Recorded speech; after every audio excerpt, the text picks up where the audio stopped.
a comenzar este segundo encuentro, recordando el verso con el que iniciamos nuestra primera reunión.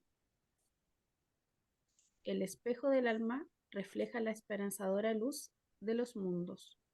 Una voz habla al corazón del hombre. En él, que el espíritu del hombre está entregado a la sabiduría. El amor eterno del Padre envía a su Hijo hacia la tierra para que irradie la luz celeste sobre los senderos humanos. Rudolf Steiner. Buenos días a todos y a todas. Mi nombre es Jennifer Adriasola. Les mando y les doy una cálida bienvenida en este ciclo de encuentros de Adviento que nos guiará hacia la Navidad. Durante estos 3 sábados consecutivos nos reunimos durante 1 hora para compartir este periodo de espera, invitando a la paz y al camino interior para que éste se active en estos días con el propósito de preparar el alma para el nacimiento que está por venir. En este viaje contamos con la compañía amorosa de Mariano Casanet, sacerdote de la comunidad de cristianos, quien hoy nos trae el regalo de profundizar en los misterios de la Navidad. Además, nos encontramos cobijados por Jardín de Luz Patagonia, un centro de desarrollo humano ubicado en la región de Aysén. El propósito de esta idea amada es cultivar las fuerzas curativas del alma humana a través de la educación. Nos honra abrir camino para la antroposofía en esta región austral del mundo. Y para concluir, me alegra compartir que durante este viaje estamos acompañados por participantes de diversos territorios, como Chile, México, Canadá, España, Estados Unidos, Uruguay, Reino Unido, Alemania, Italia, Colombia, Suiza, entre otros. Agradecemos la diversidad y el calor que cada uno aporta en este espacio compartido. Bienvenidos y bienvenidas a todos. Mariano, ¿cómo estás? ¿Qué tal? ¿Cómo estás, Jennifer? Mucho gusto. ¿Y ¿Cómo tú? están? ¿Bien? Qué bueno. Vamos interactuando con los jeroglíficos y de esa manera nos vamos comunicando. Buenísimo. Tenemos un ratito para dedicarnos a la Navidad y al tiempo entre la Navidad y la Epifanía, de lo que vamos a hablar un ratito. Y para los que quieran también, ya que estamos, el lunes va a haber también una charla organizada por la Escuela Argentina de Euritmia sobre este tema específicamente de los 12 días santos, las 12 noches santas. Así que quien quiera todavía profundizar aún más en ese tema puede también el lunes participar si quiere. Hoy nos vamos a dedicar para empezar entonces a la Navidad y voy a tomar algunas preguntas y consideraciones que me hicieron llegar gracias a quien escribió. Para empezar, hubo un pedido también de recomendación de texto, por ejemplo, del texto mismo del Evangelio, donde encontrarlo, Lucas, en los capítulos 20, 21 y 22, pero de qué versión, de qué traducción. Es cierto que hay muchas traducciones diferentes del texto original griego y algunas están más interpretadas que otras. Hay una versión muy, eh, digamos, sobria que tenemos en las traducciones que hizo la Sociedad Bíblica Argentina en el marco de las Sociedades Bíblicas Unidas. La traducción creo que es española, pero que aparece como una revisión de una traducción muy antigua de Casiodoro de Reina y Cipriano de Valera, y una muy buena versión es la del año 1960, que es la que más comúnmente se consigue de entre las Biblias protestantes, digamos, no católicas. De las Biblias católicas o en el marco del catolicismo que hayan surgido, hay una versión que es una versión universitaria, la de la Universidad de Jerusalén, que por eso también es muy neutra en el sentido de alguna tendencia interpretativa, y es la así llamada Biblia de Jerusalén, que también, Mariano, ¿nos escuchas? sí, se había cortado, me doy cuenta. Sí. Ya no sé cuándo se cortó. Em, Cuando nos estás recomendando las ediciones, en esa parte. Bueno, entonces vuelvo a decir, la de Reina Valera, 1960, sí, hasta ahí ya habían llegado. Estuve presente ahí todavía, no sé por qué se cortó. Y la Biblia de Jerusalén, eso sí se había escuchado. La recomendación de las nuevas traducciones de Martín de Gans y Cristina Martínez, no, esa no. Bien, mi colega en Buenos Aires, Martín de Gans y su esposa Cristina Martínez hicieron también nuevas traducciones del Evangelio de Mateo y de Marcos, ya salieron, y la de Lucas estaba por salir, si no es que ya salió. Así que ahí también hay una hermosa versión para poder trabajar. Bueno, eso había dicho. No sé qué pasó que se cortó. Y con respecto a lo que hablamos la vez pasada, había algunas preguntas. Una en particular, ¿cómo podemos fortalecer entonces nuestra voluntad, nuestro sentir y nuestro pensar para que no sean portales para la pesadez que nos nuble la conciencia, como dice justamente en el Evangelio de Lucas, Cristo en la profecía de la segunda venida, donde vemos que la gula, la embriaguez y las preocupaciones de la vida, como son descritas allí, atacan estas tres fuerzas anímicas, eh, de alguna manera utilizando su vitalidad infructíferamente. Entonces la pregunta es, ¿podemos intentar ordenar nuestra voluntad para que esté dispuesta a recibir los impulsos que la Navidad puede ofrecer? ¿Podemos fortalecer nuestro sentir para que se transforme en órganos, sí, en órganos de percepción de lo sutil que se nos presenta en nuestra época? Y podemos fortalecer nuestro pensar para, con valentía, ir escudriñando los misterios que se abren en relación con la Navidad. Bueno, esa es la pregunta.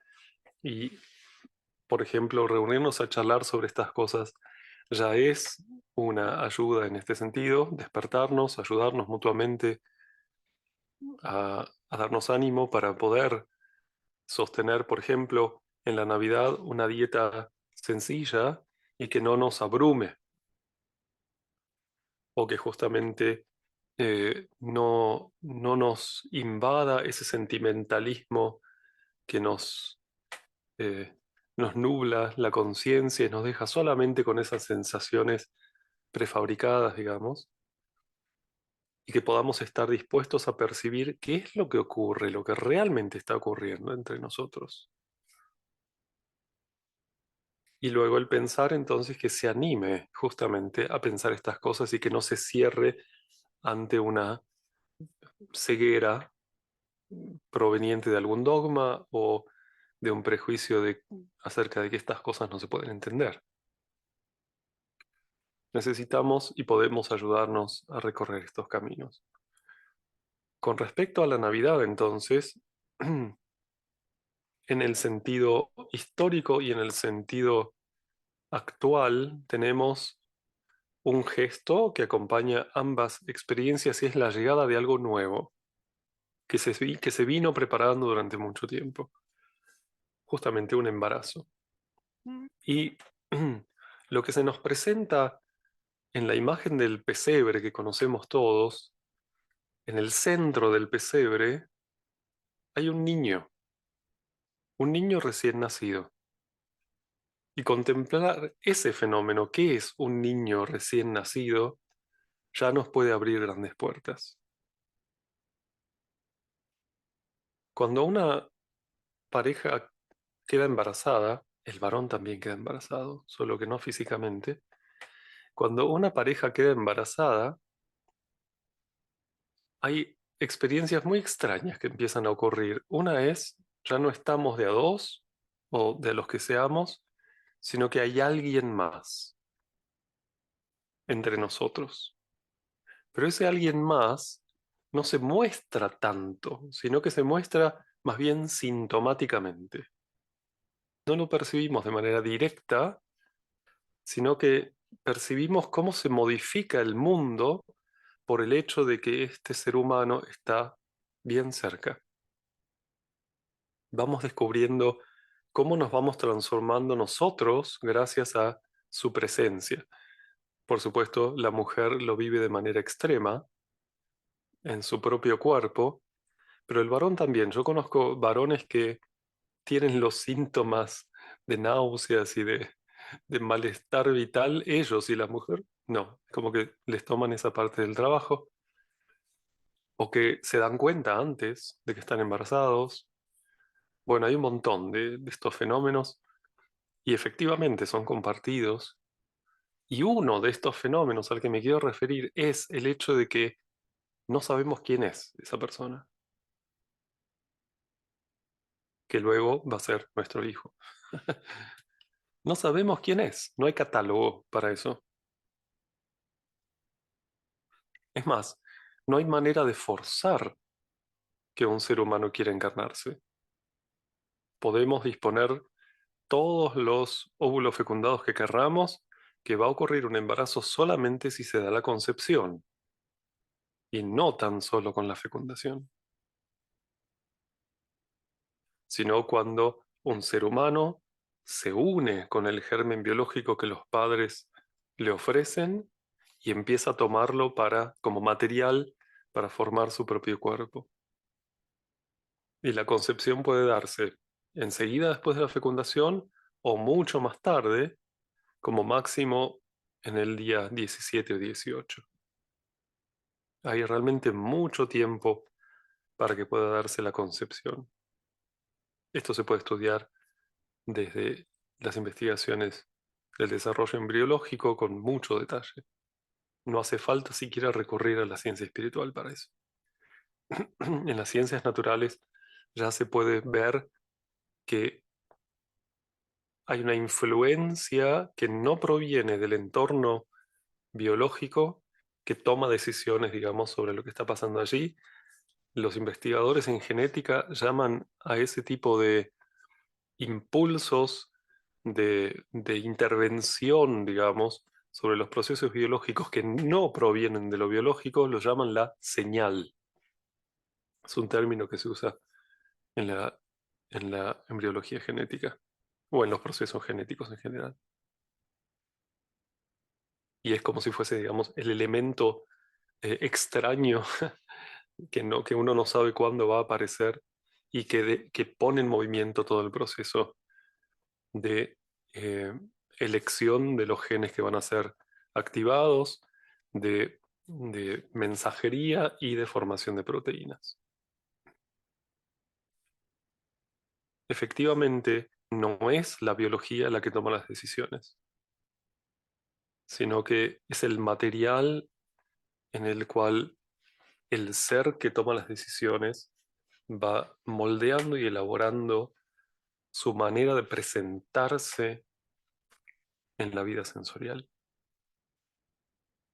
Y esto entonces nos trae la necesidad de vincularnos con alguien que no sabemos quién es y que y nos trae la vivencia a cada familia que recibe a un niño que vamos a criar al ser humano, a alguien que le digamos nuestro hijo tiene que ver con que como le ofrecimos un germen biológico propio, bueno, se parece un poquito, pero a más tardar en la pubertad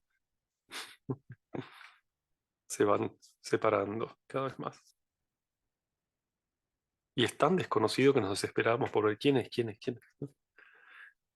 Y claro, modifica toda la experiencia alrededor. No sabemos cuáles van a ser sus desafíos, sus posibilidades, sus encuentros, sus deseos. Es más, si consideramos la libertad como algo valioso, vamos a promover su particularidad, su vida como un otro, como alguien, como un todo en sí mismo. Y claro, nos trae toda la enorme potencia del ser humano, porque todavía vemos muy poquito de lo que ese ser humano trae.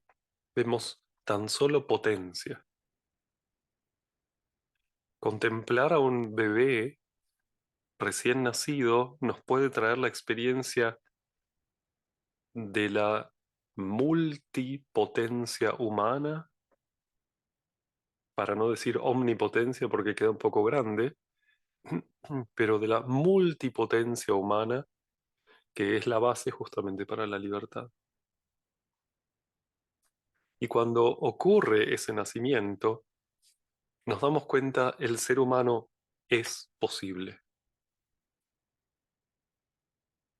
Y esta experiencia podemos sentir como emana de la contemplación del pesebre, como todo el cosmos se centra en contemplar a ese niño que muestra no al ser humano ya devenido, sino a la potencia del devenir humano. Y la Navidad nos puede ofrecer esta atmósfera para que podamos mirar a cada ser humano y a nosotros mismos como ese niño, no como un otro, sino como un cualquiera, como cada uno. Y la humanidad celebra fiestas de la Natividad no recién desde la aparición del cristianismo, son mucho más antiguas. Las fiestas de los nacimientos existen en pueblos antiguos, también precristianos, porque justamente el ser humano iba una y otra vez descubriendo la enorme potencia de nuestro devenir. E íbamos tomando como humanidad de esas potencias para ser desarrolladas. Y el hecho de que celebremos esta Navidad, la Navidad del nacimiento de Jesús, tiene una particularidad, sí, la tiene.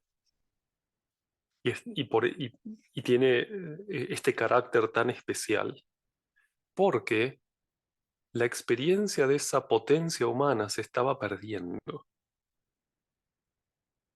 La humanidad había llegado a un estado en el que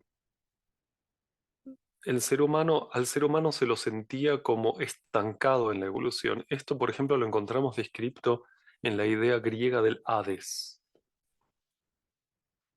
que si algún día hablamos sobre la pasión y la cruz, lo vamos a mirar un poquito más de cerca. La idea del Hades consiste en una humanidad estancada, que está invadida por potencias que la restringen, la estancan y no le permiten desarrollar su potencialidad. Bueno, esta era la experiencia en los siglos previos antes de la llegada de Cristo. Lo encontramos también en el budismo descrito, por ejemplo, cuando el Buda describe el problema de la humanidad. El que somos adictos, estamos como aferrados a algo y no podemos abrir nuestras alas que nos permiten la creatividad. La manera de resolver el problema en el budismo se puede discutir otro día, pero el diagnóstico lo vamos a encontrar descrito en muchas culturas. ¿Vamos bien? Mira, un poquito así. Y cuando ocurre ese nacimiento, la experiencia de seres humanos sencillos, con corazones inocentes, está descrita en el Evangelio de Lucas como lo que vivencian los pastores.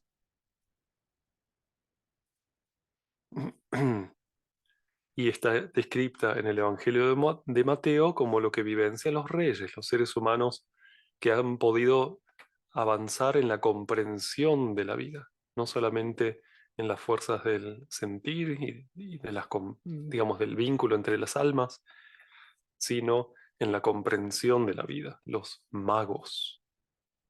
La palabra griega es magoi, de ahí viene la palabra mago. Los reyes magos, no dice reyes en griego, dice magos. Hoy hablaríamos de iniciados. Y me quiero referir un instante antes a María, la que da a luz allí, y a José, el papá. ¿Se acuerdan? La vez pasada estuvimos trabajando un poquito con la idea del Espíritu Santo. Estuve mirando el texto otra vez en griego. Es maravilloso si uno mira lo que dice ahí, incluso como el ángel le anuncia acerca del hijo que va a portar en su vientre. Tiene que ocurrir todavía esto. Y no hay nada que indique en todo ese texto que José no es el padre biológico. Nada. Bueno, mírenlo después otra vez. Lo recuerdo por si alguien se me olvida. Y entonces María recibe esa capacitación femenina universal, recibe el aporte también de José y llega ese embarazo, que va a ser portado, va a ser cuidado, y luego aparece esa escena del censo. ¿Se acuerdan? Que el César Augusto manda a hacer un censo por primera vez, justo en ese momento. Y un censo es una experiencia bastante extraña, ¿no? En el Antiguo Testamento hay un evento donde aparece un censo y es cuando el rey David quiso contar sus tropas.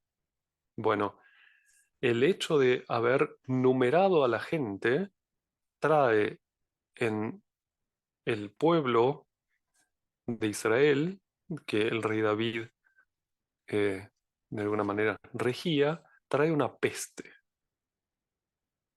Y es un vínculo que hay que poder ir mirando con cuidado. ¿Por qué el pueblo se enferma cuando lo empiezan a contar? Podemos reflexionar mucho sobre esto. Digo solo una cosa como para moverlo hacia la búsqueda. Seres humanos no somos ejemplares de una especie, somos individuos. Es diferente contar el ganado que vincularse con seres humanos. Cada ser humano es una totalidad, no es solamente un ejemplar de una especie. El ejemplar de la especie es solamente nuestro ambiente biofísico, pero nuestra individualidad anímico-espiritual no forma parte de una especie como lo es la entidad de una vaca, sino que cada uno de nosotros es portador de una historia individual, de una biografía a lo largo de muchísimos milenios. Y eso lo hace único a ese ser humano, no es comparable con otro, no hay manera de juntar, digamos, vacas con vacas y decir tengo 100 vacas, sino que tendría que ver cuál es la historia de cada uno de esos que están allí.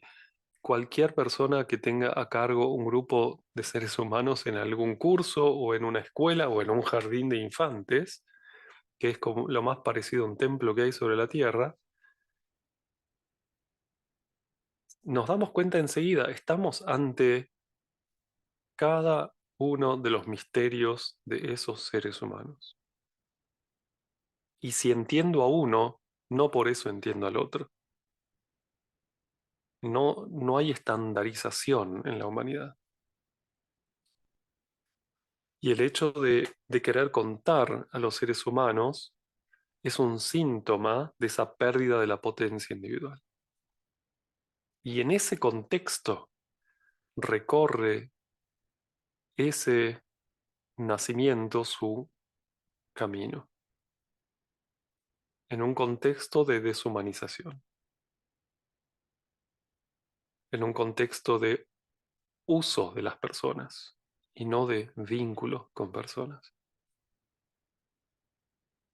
Y bueno, conocemos esa historia de que esta familia no encuentra un lugar a donde llegar y tienen que ir a Belén porque eran oriundos de Belén si bien vivían en Nazaret, porque la familia venía de Belén, que es la ciudad del rey David. Por eso tenían que ir para allá. Ellos son parte de la larga corriente familiar del rey David. José efectivamente era uno de los posibles herederos del trono, en realidad. No en vano se lo llama a Jesús luego un hijo de David, que es importante porque María no lo era José. Es importante tener ese dato. La línea hereditaria corre por José. Por eso también los árboles genealógicos recorren esa vía en el Evangelio de Mateo y en el Evangelio de Lucas. Y entonces ocurre ese nacimiento en una situación muy precaria en el relato del Evangelio de Lucas. Si miramos el relato del Evangelio de Mateo, tenemos una historia totalmente diferente. No se relata el nacimiento allí, sino que se relata recién, o se relata de manera muy escueta el nacimiento, sin demasiado detalle, y se relata recién la llegada de los reyes.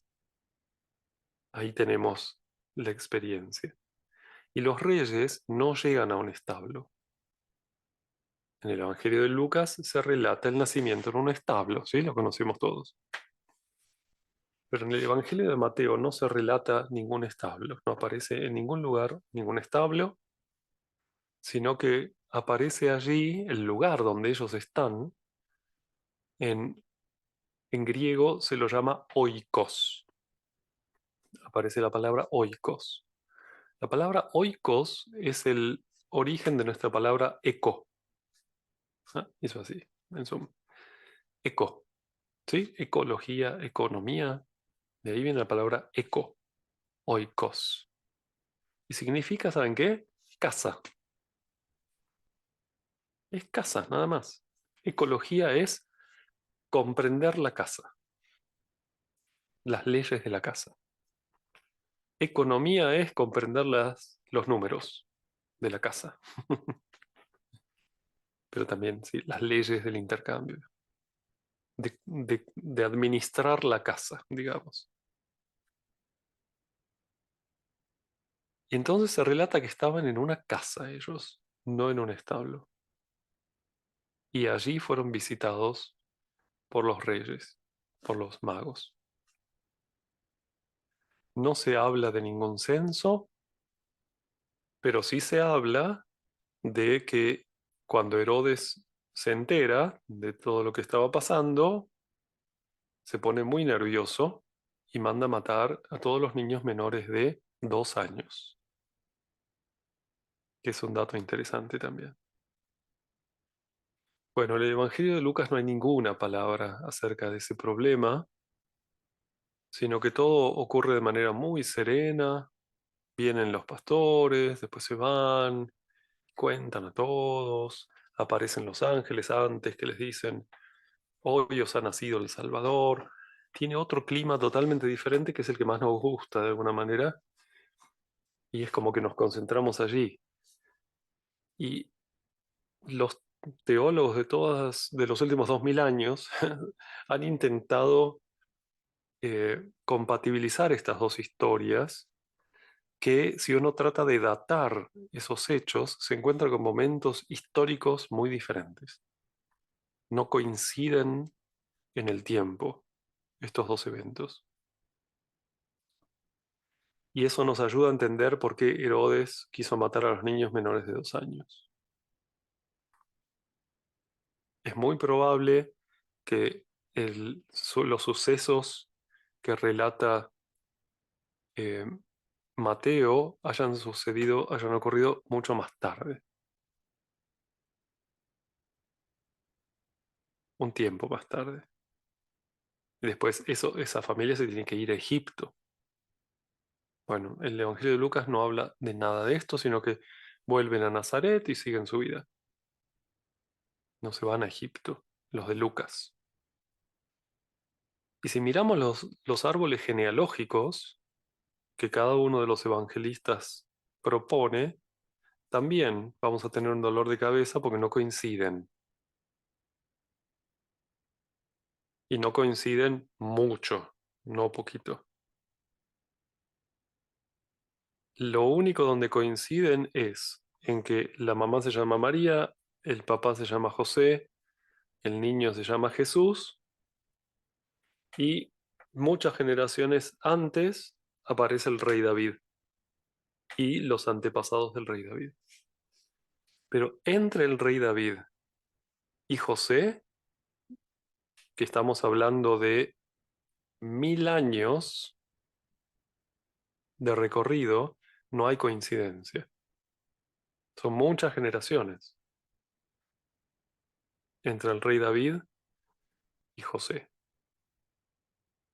Y esto le ha partido la cabeza a los estudiosos durante todos estos siglos, hasta que en la década del 50 del siglo pasado, o de los 40, no me acuerdo, tengo que mirar bien la fecha, se encontraron libros de un grupo, de una comunidad judía de aquella época, llamada los esenios.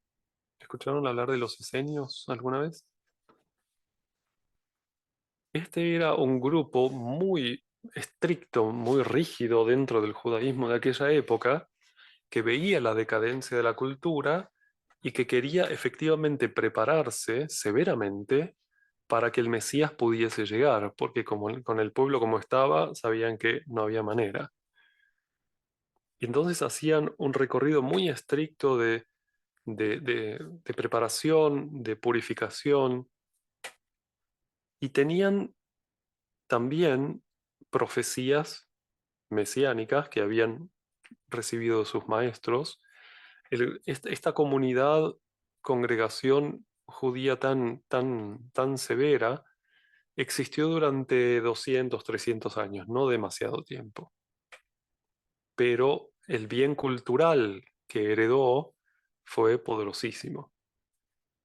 Y gracias a las casualidades del mundo, a un beduino se le perdió una cabra en medio de las montañas de Qumran, cerca del Mar Muerto, y encontró un, un, una vasija enorme con libros. Bueno, empezaron a encontrar libros. La historia es muy complicada y es dramática también, cómo se llegaron los libros a ser bien común, digamos.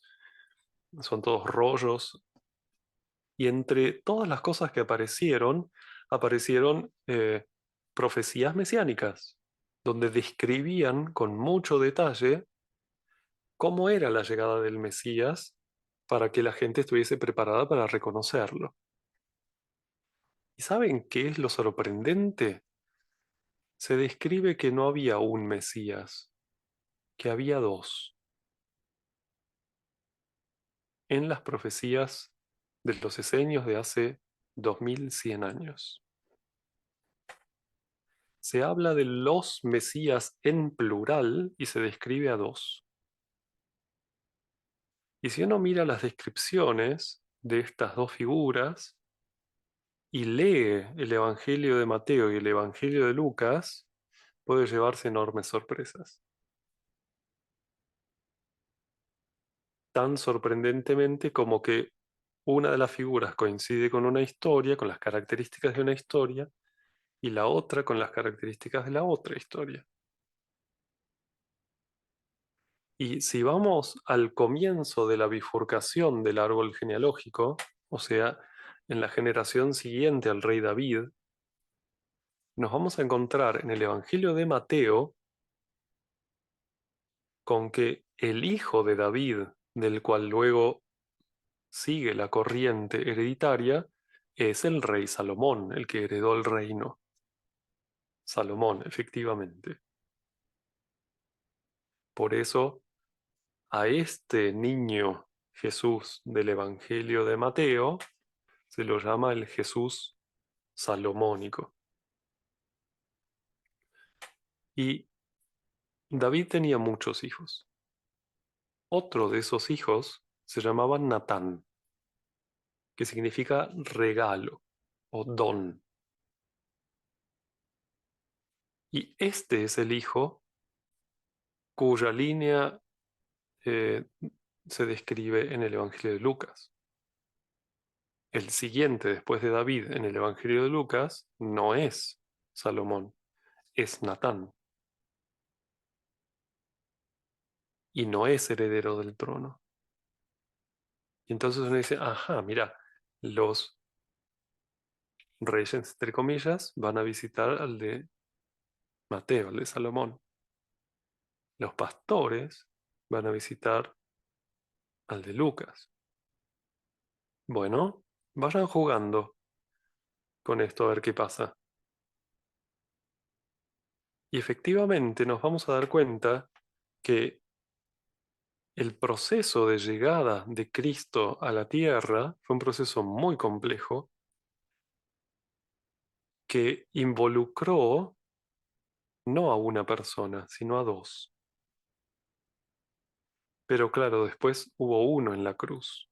Y la pregunta es, ¿qué ocurre entre medio? Y vamos buscando, buscando, buscando, y nos encontramos con documentos del rey David todavía, donde se habla de estos dos que se unen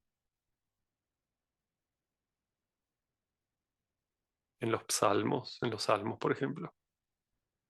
Y hay un evento en el Evangelio de Lucas que siempre fue muy enigmático, pero si uno lo mira a la luz de estas preguntas, puede llegar a ofrecer un poco de material, y solo está en el Evangelio de Lucas relatado, en ningún otro aparece, y es esa visita de Jesús cuando tenía 12 años al templo. ¿Les suena esa escena?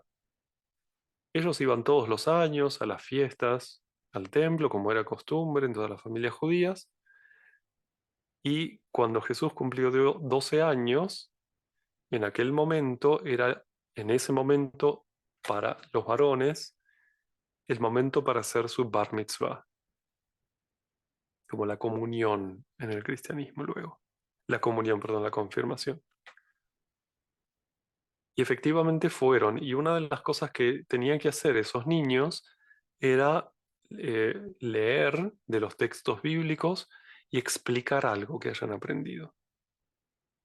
Y se relata en el Evangelio de Lucas que ellos fueron a la fiesta, se fueron de Jerusalén y habiendo hecho un día de camino, porque tenían que viajar como 3 días caminando, imagínense, o con animales, entre Jerusalén y Nazaret, son, no sé, serán 150, 200 kilómetros, hay que caminarlos esos, y entonces, habiendo pasado un día de camino, se dan cuenta que Jesús no está en la caravana, está relatado en el Evangelio de Lucas. Pensaban debe estar con los otros niños, con los parientes, porque eran todos familia, pero efectivamente no lo encuentran por ningún lado y María y José deciden volver a Jerusalén para buscarlo. Y vuelven al último lugar donde estuvieron, que fue en el templo, haciendo la ceremonia de su bar mitzvah, y se lo encuentran sentado, enseñando y cuestionando a los sabios del templo. 12 años. Un niño que aparentemente no era esperable que estuviese en esa situación, y esto se muestra en la reacción de María. María no solamente se sorprende, sino que la palabra que aparece allí es se espanta al verlo. Este no es mi hijo, no lo reconozco. ¿Qué está pasando aquí? Y él les dice cosas que ellos no entienden. ¿Por qué me buscabais? ¿No sabíais que yo debo estar en la casa de mi padre? Y no entendieron para nada de qué estaba hablando. Pero él vuelve con ellos luego a Nazaret. Es un evento muy enigmático por donde uno lo mire, no tiene mucha lógica en todo lo que está pasando,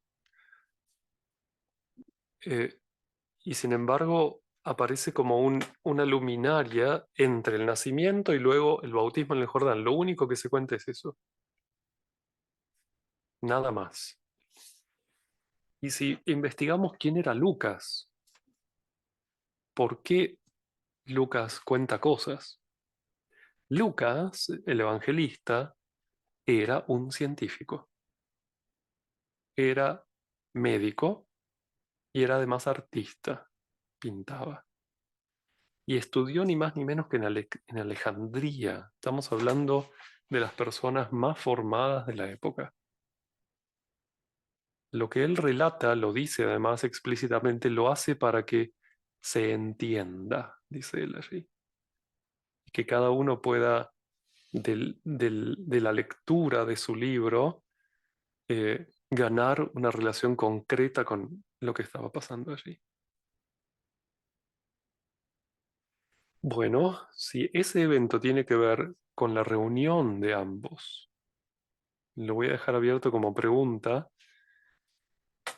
pero podríamos mirar cada uno qué nos pasa en relación a esta unificación de estos dos seres, con todas las preguntas que luego surgen, claro, qué fue del otro, etcétera. ¿Cómo es que se pueden unir dos personas? Bueno, fenómenos rarísimos que habrá que investigar, pero no dejemos que nuestro pensar se ocupe de cosas vanas, sino que animémonos a recorrer una investigación que nos acerque más al enorme misterio de la llegada del Cristo a la tierra.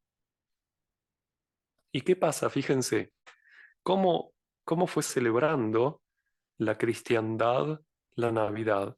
El 25 de diciembre nos vinculamos más que nada con lo que pasa en el Evangelio de Lucas. ¿Sí? Din don dan, el, el establo, toda esa historia, los pastores. Y el 6 de enero, que es el otro portal, la otra columna de los 12 días, tenemos la Epifanía, la llegada de los reyes. ¿Se dan cuenta? Los 12 días están, están abrazados, están sostenidos por estos dos nacimientos.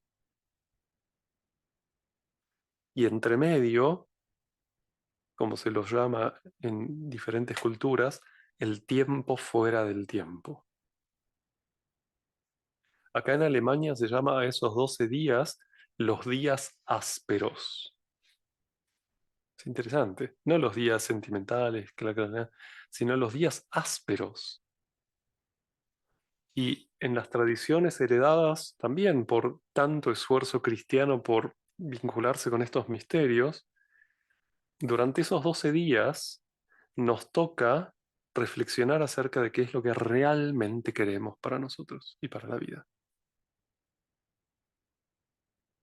Tiene un análogo a lo que son los 10 días entre Año Nuevo y el Día del Perdón en el judaísmo, que también son un tiempo fuera del tiempo y se los llama los 10 días terribles en lugar de ásperos, donde en la tradición judía se habla de que el libro de la vida se abre y hay que ver quién va a estar adentro y quién no, y se vuelve a cerrar en el Día del Perdón.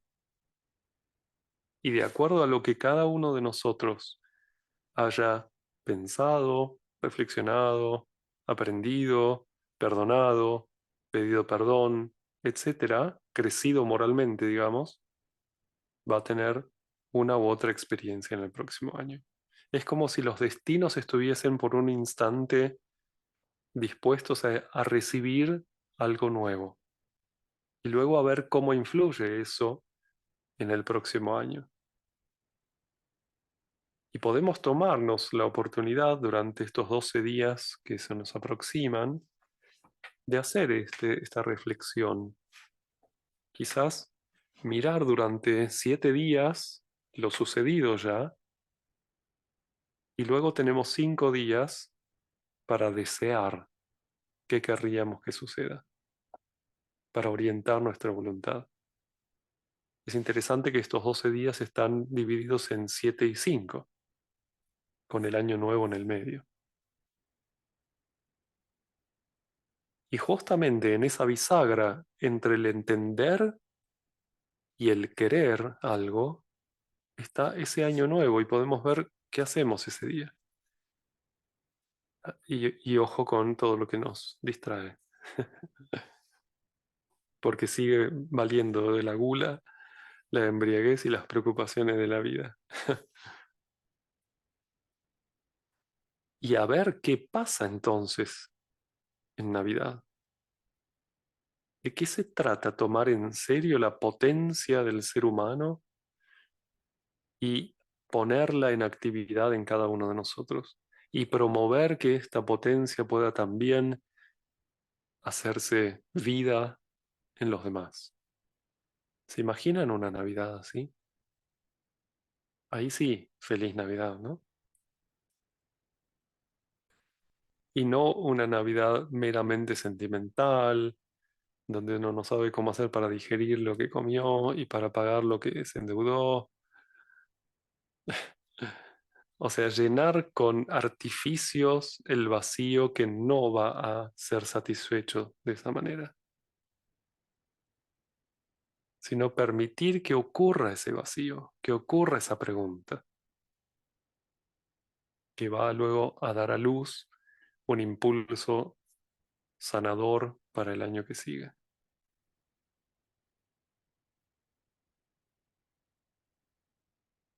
La vez que viene nos vamos a dedicar a los reyes, a ver qué pasó allí, pero me gustaría terminar a los reyes y al bautismo en el Jordán. Me gustaría terminar con una consideración acerca de lo que escuchan los pastores en la anunciación de ese nacimiento. ¿Se acuerdan el relato? Había pastores en aquella región que guardaban la vigilia de la noche sobre su rebaño. Y se les apareció el ángel del Señor diciéndole,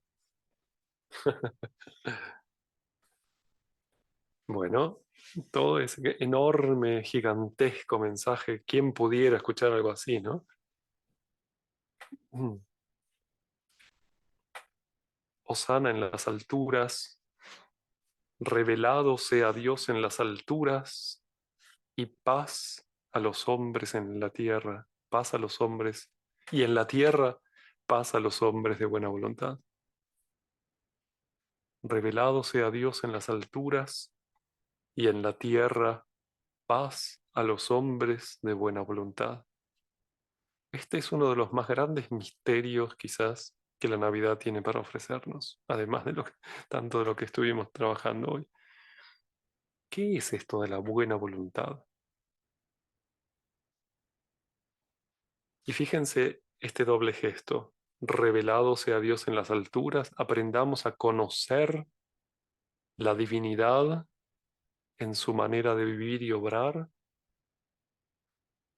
¿Y de qué manera quiero yo?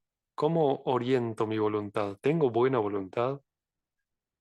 Porque entonces, en, en la relación entre mi pensar honesto, realista, y mi voluntad buena, digamos, para lo bueno, va a ocurrir la posibilidad de lo que allí se llama paz. Y me parece que la necesitamos en nuestra querida humanidad. Y allí aparecen estos dos eh, ambientes para desarrollarnos, aprender a conocer el mundo en su divinidad, porque ¿dónde están las alturas, no? Después de 2 metros, 3 metros. Bueno, ¿se fue el audio? O no, a vos, Laura. Eh, ¿Está muy lejos las alturas o están acá las alturas? ¿Dónde están las alturas? ¿Son cualitativas las alturas? ¿Está en la cabeza la altura? ¿Revelado sea Dios en las alturas de la cabeza? ¿Dónde están las alturas? ¿Y dónde está la tierra? En la tierra, esto que portamos se llama humus, por eso nos llamamos humanos. Somos tierra fértil. La palabra humano viene de humus, de homo, de humus, tierra fértil. Igual que en el hebreo, la tierra se llama Adamá y el ser humano se llama Adam. Es la misma palabra, igual que en latín. Homo y humus.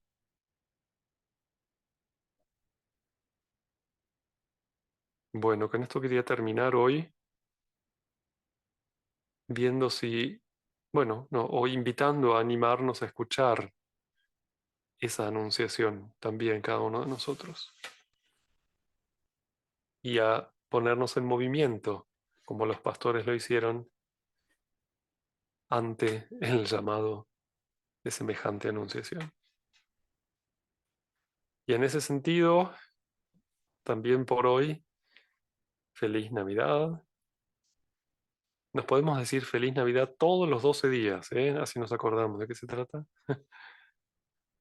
En la comunidad de Buenos Aires jugábamos un poquito con eso y cada día que nos veíamos, feliz Navidad. Ah, pero no fue hace 5 días, hoy. Feliz Navidad. Cada uno de los 12 días.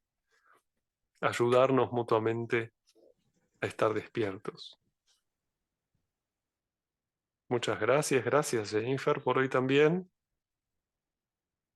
Y la semana que viene nos dedicamos a la Epifanía, al otro portal. Muchas gracias, Mariano. Ya vamos en nuestro centro de encuentro, porque son 3. Agradecida también por esta hermosa charla, reconfortante como la anterior. Y, y desde mi vereda hago el llamado a que humanicemos nuestros procesos y nuestros vínculos en la vida cotidiana, activando las fuerzas del yo, muchas veces complejo en estas fechas, y me lo dicen las personas que se me acercan, porque se sienten atareados con el trajín de las fechas de fin de año, los cierres académicos, cierres laborales, cambios de domicilio, etcétera. Entonces, desde ahí también es necesario cultivar el trabajo interior que cada uno lleva. Y hablando de este nacimiento de Jesús, aprovecho de honrar todos los nacimientos físicos que están por venir. Yo me imagino que en general en sus entornos saben o conocen a alguien que ya está en su último periodo de gestación, y recordar que cada niño que nace y cada niña que nace trae el germen de la humanidad futura. Así que tener presente también eso y acompañar desde el cariño, el calor y la calma. Mariano, te agradezco mucho. En relación al registro, hubo gente que se ausentó por temas de horario. Vamos a hacer llegar la grabación durante esta tarde y vamos a ir recordando también durante la próxima semana que vamos a encontrarnos de nuevo en nuestro último encuentro. Y para eso dejo abierto y a disposición el correo por si surge alguna pregunta, ya para hacértela llegar a ti. Muchas gracias. Alguien preguntaba sobre la charla del lunes. Busquen por favor en Facebook o en algún lugar Escuela Argentina de Euritmia y les va a aparecer. O si alguien ya tiene el flyer de los que estamos aquí, lo puede enviar. Yo lo hago Quizás. llegar. Uh -huh. Gracias Jennifer. Muchas gracias. Lo hago llegar al Bueno, correo junto con la grabación. muchas gracias. Un Ujú. saludo a todos y que estén muy bien.